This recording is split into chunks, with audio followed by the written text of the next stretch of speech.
We are in Nehemiah 5 still, and I'm going to touch on something that kind of got my heart stirring as I read through Nehemiah 5 again. And I hope you're understanding as we are doing this practice of reading through the same chapter every day of the week, that God always reveals something new.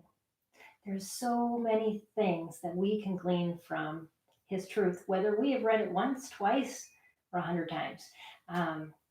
He can always speak to us through it. And a lot of it has to do with what is going on in our lives and how does it relate to this. And so I was in my biblical theology class this morning. We were talking about church and the responsibilities of church and what defines a church versus a support group or a group of Christians that meet for a Bible study. But in that, I looked at Nehemiah 5 and read through that again this morning after I got back from class.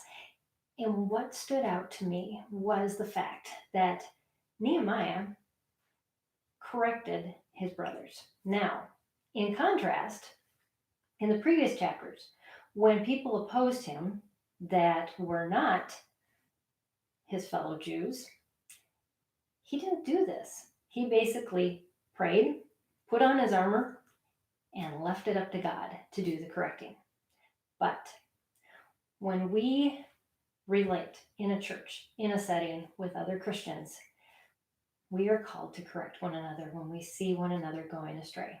That is our calling. And it's not done out of meanness. Definitely we have to look at the log in our own eye before the speck in our brother's, but we are called to correct out of love. And this is exactly what Nehemiah shows us he's doing. And so in verse 1, it says, his Jewish brothers.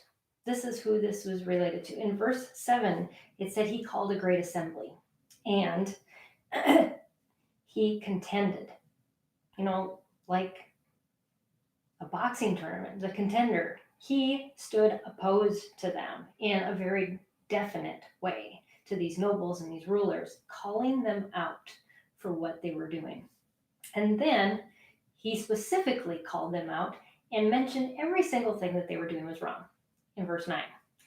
And in verses 11 and 12, he talks about the justice, the retribution, the repentance that needs to happen from these people. This isn't something I'm just going to say, well, maybe you shouldn't be doing this. No, I'm going to give you exactly what you're doing wrong. I'm going to tell you exactly how this should be corrected.